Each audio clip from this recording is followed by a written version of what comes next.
నాగర్ కర్నూలు జిల్లా వెల్దండ మండల కేంద్రంలో అచ్చంపేట మాజీ ఎమ్మెల్యే బీఆర్ఎస్ పార్టీ జిల్లా అధ్యక్షుడు గువ్వల బాలరాజ్ను అడ్డుకున్న పోలీసులు. అచ్చంపేట నియోజకవర్గంలోని హాజీపూర్ వద్ద బీఆర్ఎస్ కాంగ్రెస్ పార్టీలో సమావేశం ఒకే రోజు ఉండటంతో గువ్వల బాలరాజ్ను అడ్డుకున్న పోలీసులు. గువ్వల బాలరాజ్ను అడ్డుకున్నందుకు వెల్దండ పోలీస్ స్టేషన్ ముందు ఆందోళనకు దిగిన బీఆర్ఎస్ పార్టీ నాయకులు, కార్యకర్తలు. పోలీసులు, బీఆర్ఎస్ పార్టీ కార్యకర్తల మధ్య తోపులాట జరిగింది.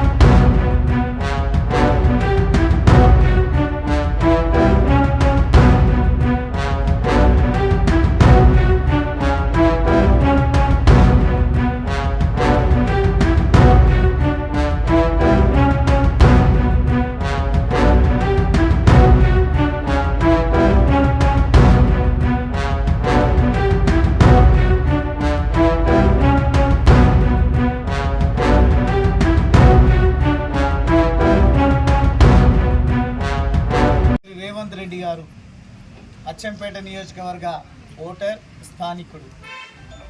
వారి బాధ్యత ప్రత్యేకించి తన నియోజకవర్గమైనటువంటి అంటే తాను పుట్టిన నియోజకవర్గం ప్రజల ఆశీర్వాదము లేదంటే ఇంకోటో గెలిచిండ్రు, చాలా సంతోషం, పర్వాలేదు. కానీ తన సొంత నియోజకవర్గంలోనే జరుగుతున్నటువంటి దుర్మార్గాలను, ఆగడాలను నియంత్రించేటువంటి, కట్టడి చేసేటువంటి విషయంలో ముఖ్యమంత్రి గారు పూర్తిగా వైఫల్యం చెందినట్టుగా కనిపిస్తూ ఉంది. ఈరోజు అచ్చంపేట శాసనసభ్యులు కూడా పూర్తిగా నియంత్రణ కోల్పోయి తనకున్నటువంటి క్యాడర్ను కంట్రోల్ చేయలేనటువంటి స్థితిలో వారు విచ్చలవిడిగా ఎన్నికల కంటే నెల 2 నెలల ముందు పూర్తిగా తాగుడుకు బానిసై, తాగుడుకు అలవాటు పడి విచక్షణ లేకుండా ఎన్నికల సందర్భంలో కానీ ఇప్పుడు కానీ దాడులకు పూనుకోవడం, ఈరోజు అదే రకంగా తన క్యాడర్ దాడులు చేయాలనే ఒక దుర్మార్గపు బుద్ధితోన హాజీపూర్ చౌరస్తా అంటే అచ్చంపేట నియోజకవర్గం, అచ్చంపేట మండలం హాజీపూర్ చౌరస్తాలో గుమిగూడిండ్రని, ఆ గూండాలందరూ కూడా అక్కడ ఏదో చేస్తారనే భయంతోన, ప్రయర్ ఇన్ఫర్మేషన్తోన పోలీసు వారు మమ్మల్ని ఆపినట్టుగా చెప్తా ఉన్నారు. కానీ ఇది ఎట్టి పరిస్థితుల్లో ఉపేక్షించే విషయం కాదు.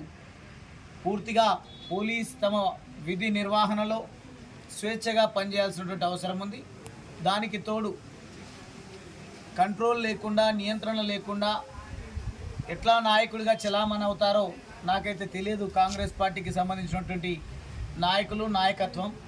కానీ ప్రత్యేకంగా గౌరవ ముఖ్యమంత్రి రేవంత్ రెడ్డి గారు మాత్రం దీనిపైన ప్రత్యేకమైన శ్రద్ధ వహించాలి.